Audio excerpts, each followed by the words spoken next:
As they say, oh, how the mighty have fallen. England's title defense has been dealt a death blow with their series of defeats, the latest against Sri Lanka. Their whole campaign can be summarized by the bizarre dismissal of Adil Rashid, who was run out after wandering out of the crease like a lost soul. How did the World Cup champions collapse so dramatically? Here's my analysis on Pavani Connects. Subscribe and stay tuned. To start with, let's understand how England won the 2019 World Cup. After their humiliating exit in 2015, England put their complete faith in Eoin Morgan and gave him complete freedom to tear down the timid English approach and instill fearlessness. Eoin Morgan's England achieved 50-over glory in 2019 after 4 years of meticulous planning.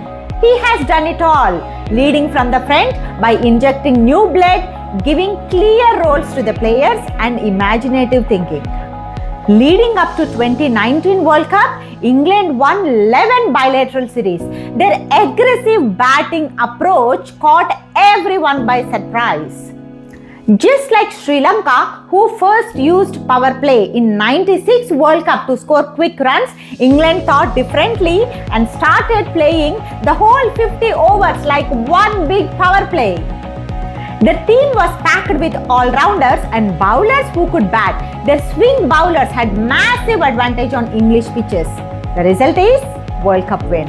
So what happened after 2019 World Cup? How could we forget? COVID. All teams have suffered scheduling challenges due to COVID restrictions. Other teams have still managed to play enough ODI matches keeping World Cup in mind. But England has played only 42 matches, which is just half as that of India. And even the matches they played, they didn't have their best team. So they lost bilateral series against India, Australia and South Africa, both at home and away. Talking about their two top players, Joe Root had two 12-month spells where he did not even play a single ODI game.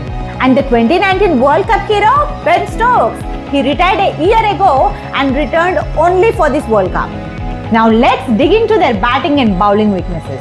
If we take their batting, look at Kohli, Rohit, Rachin, Warner, Conway, Quinton.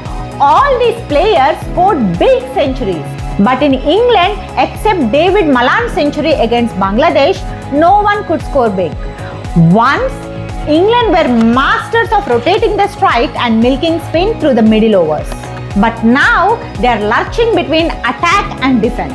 They lost 22 wickets to spin, which is more than any other team in the tournament, and the batsmen could score only 5 50-plus scores, which is lesser than any other team. This shows their inability to accumulate runs when the situation demands. Even their top batsmen like Joe Root are losing patience when they face few dot balls. The slow and low Indian pitches are an Achilles heel to the English style of batting, but then England did not dare to try a different approach. Bowling. Let's compare their opening duo, Vokes and Willie, with the likes of Bumrah and Siraj, Pat Cummins and Mitch Starc, Bolt and Henry, Rabada and Ngidi. Their opening bowlers clearly lack penetration. English bowlers don't feature a lot in IPL, and that could be the reason why they are not used to Indian pitches as much as other teams do. They have Mark Wood with express pace who could surprise the batsmen, but Wood so far had a terrible World Cup due to lack of variations. This is similar to Pakistan's Haris Rauf, who is also struggling. Their muddled decision making has been a constant theme throughout this World Cup. Let's take some examples. Let's start with the team selection. Their best young player Harry Brook wasn't part of the initial team. Then they realized it was a mistake, and guess who they dropped?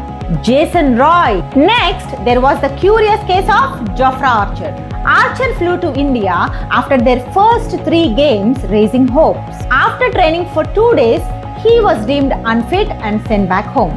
And finally, Stokes returned from retirement. Stokes was only fit enough to play as a specialist batsman, which created an imbalance in the team. Stokes' return was meant to solve the problems, but unfortunately only created them. For their opening match against New Zealand, England went with their familiar formula, that is, team with all-rounders. Result, they lost. They carried on with the same approach and played Afghanistan. Result? Loss again. After these two losses, they changed their strategy for South Africa. With Stokes being available, they played with 6 batsmen and 5 bowlers. Result? Heaviest defeat in terms of runs in England's ODI history. After this huge loss against South Africa, they changed their approach back to plan A, which is the all-rounder team, and played Sri Lanka. Result? Loss again.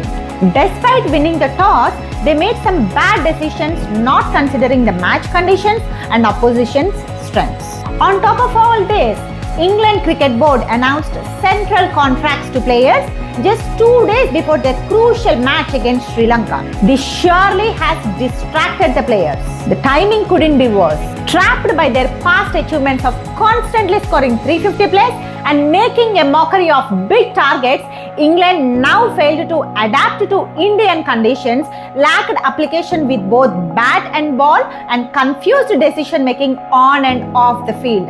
All this resulted in their downfall. There is not even the consolation of an early return back home. England still has 4 flights to catch, 4 hotels to check into, and 4 games to play.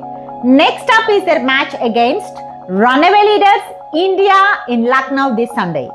Perhaps the worst is yet to come.